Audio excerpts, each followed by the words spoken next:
मुंबईत आजपासून India today conclave सुरू होते। 2 दिवस चालणाऱ्या या कार्यक्रमामध्ये राजकारणी, अभिनेत्यांपासून ते अर्थशास्त्र, व्यवसाय आणि विज्ञानाच्या क्षेत्रातील अनेक तज्ञ व्यक्ती सहभागी होणार आहेत।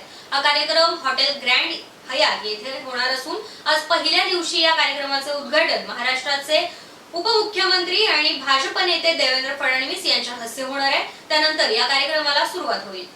तर शिंदेच्या खासदाराला स्टंटबाजी भोवली आहे। डॉक्टर शंकरराव चव्हाण शासकीय वैद्यकीय महाविद्यालय आणि रुग्णालयामध्ये 24 तासात 24 रुग्णांचा मृत्यू झाला होता। त्यानंतर नांदेडच्याच नाही तर राज्यातील शासकीय रुग्णालयातील प्रश्न आता ऐरणीवर आलाय। ठाणे आणि नांदेड नंतर छत्रपती संभाजीनगर मधील रुग्णालयामध्ये देखील रुग्णांचा मृत्यू झाल्याने सर्व स्तरातून आता संताप व्यक्त केला जातोय। रुग्णालयातील रुग्णांच्या मृत्यूनंतर शिंदे गटाचे खासदार हेमंत पाटील यांनी रुग्णालयात भेट दिली। त्यावेळी रुग्णालयातील अस्वच्छता पाहून संतापलेल्या हेमंत पाटील यांनी रुग्णालयाचे डीन डॉक्टर SR वाकोडे यांना स्वच्छतागृह साफ करायला लावले। तर संपूर्ण राज्याचं लक्ष लागलेल्या स्थानिक स्वराज्य संस्थांच्या निवडणुका पुन्हा एकदा लांबणीवर जाण्याची शक्यता आहे। स्थानिक स्वराज्य संस्थांच्या निवडणुका आणि ओबीसी आरक्षणावरील सुनावणी पुढे ढकलण्यात आली आहे। त्यामुळे स्थानिक स्वराज्य संस्थांच्या निवडणुका लवकर होणार नसल्याचे संकेत मिळतात। राज्यात काही स्थानिक स्वराज्य संस्थांच्या निवडणुका 2 वर्षांपासून झाल्याच नाहीयेत। देशातील सर्वात मोठी महापालिका असलेल्या मुंबई महापालिकेच्या निवडणुकाही आता रखडल्या। त्यामुळे मुंबई महापालिकेसह इतर स्थानिक स्वराज्य संस्थेत प्रशासक नेमण्यात आले। यंदा कार्तिकी एकादशी 23 नोव्हेंबर रोजी येणार असून त्याच्या तयारीसाठी मंदिर समितीची बैठक संपन्न झाली। कार्तिकी एकादशीच्या शासकीय पूजेचा मान कोणत्या उपमुख्यमंत्र्याला मिळणार यावर अद्याप प्रश्नचिन्ह निर्माण झाले होते। मात्र तोडगा न निघाल्याने अखेर विधी आणि न्याय विभागाचा सल्ला घेण्याचे ठरवण्यात आले। कार्तिकी एकादशीची शासकीय महापूजा राज्याचे उपमुख्यमंत्री आणि मानाचा वारकरी दाम्पत्याच्या हस्ते करण्याचा निर्णय घेण्यात आलाय। मुंबईतील धोकादायक इमारतींच्या पुनर्विकासातील अडथळा आता दूर होणार आहे। धोकादायक इमारतींच्या पुनर्विकासाला विरोध करून अडथळा आणणाऱ्या सदनिका मालकाच्या निष्कासनाबाबत अधिनियमात सुधारणा करण्याचा निर्णय राज्य मंत्रिमंडळाच्या बैठकीत घेण्यात आलाय। या संदर्भातील अध्यादेश लवकरच काढले देखील जाणार आहे। त्यामुळे महाराष्ट्र अपार्टमेंट ओनरशिप ऍक्ट मधील म्हणजेच महाराष्ट्र वेश्म मालकी अधिनियम 1970 नोंदणी केलेल्या इमारतींच्या पुनर्विकासाला गती मिळणार आहे। म्हाडाच्या अधिनियमांमध्ये पुनर्विकास विरोध करणाऱ्या भोगावत धारकांना काढून टाकण्याची तरतूद करण्यात आली आहे। अशी तरतूद आता गृहनिर्माण विभागाच्या महाराष्ट्र अपार्टमेंट ओनरशिप ऍक्ट मध्ये देखील नाहीये। त्यामुळे सरकारने ही तरतूद केली आहे। यामुळे आता विरोध करणाऱ्या रहिवासी किंवा सभासदांविरुद्ध निष्कासनाची कारवाई करण्यासाठी स्वयंस्पष्ट तरतूद देखील करण्यात आली आहे। आशियाई क्रीडा स्पर्धेत भारताचा मराठमोळा ओजस देवतळे आणि ज्योती सुरेखा वेंडम यांनी कंपाऊंड आर्चरी मिश्र सांघिक स्पर्धेत भारताला सुवर्ण पदक मिळवून दिले। ओजस देवतळे आणि ज्योतीच्या जोडीने तिरंदाजी मिश्र स्पर्धेत भारताला 16वे सुवर्ण पदक मिळवून दिले। आशियाई स्पर्धा 2023 मध्ये 11व्या दिवशी भारताच्या खात्यात आणखी एक पदक वाढले। भारताच्या खात्यात आतापर्यंत 71 पदकं जमा झाली आहेत।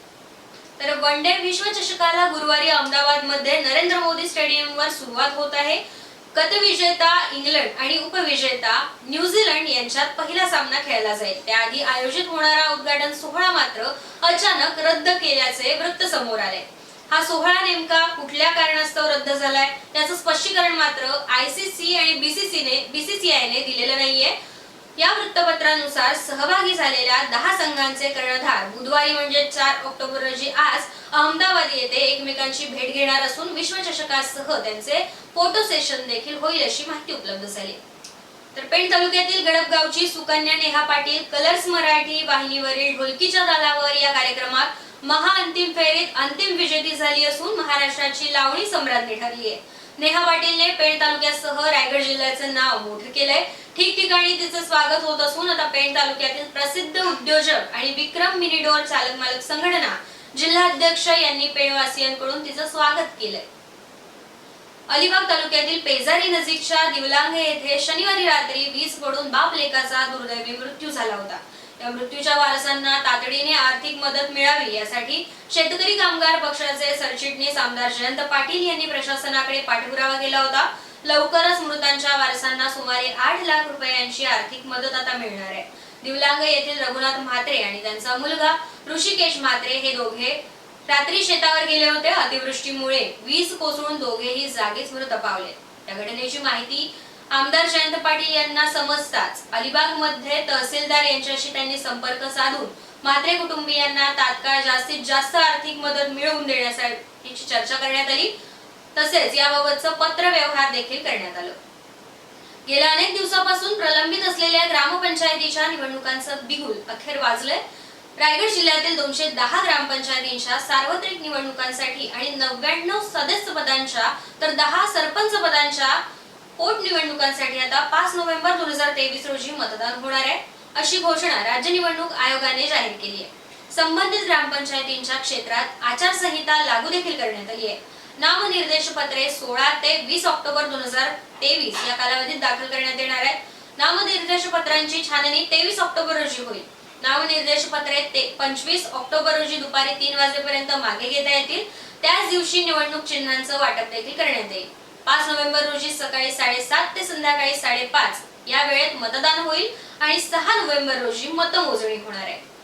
तळा तालुक्यातील मौजे बोरभाटळा आदिवासीवाडी येथे गावठी हातभट्टीची दारू बाळगल्याप्रकरणी तळा पोलिसांनी एकावर कारवाई केली आहे. बोरभाटळा आदिवासीवाडी येथे मोठ्या प्रमाणावर गावठी हातभट्टीच्या दारूची विक्री होत असल्याची माहिती तळा पोलिसांना मिळाली होती. त्यानुसार पोलीस निरीक्षक कैलास डोंगरे यांच्या मार्गदर्शनाखाली या ठिकाणी पोलिसांनी धाड टाकली असता आरोपी राजू सीताराम हिलम हा बेकायदेशीररित्या गावठी हातभट्टीची दारू बाळगल्याच्या स्थितीत मिळून आलाय.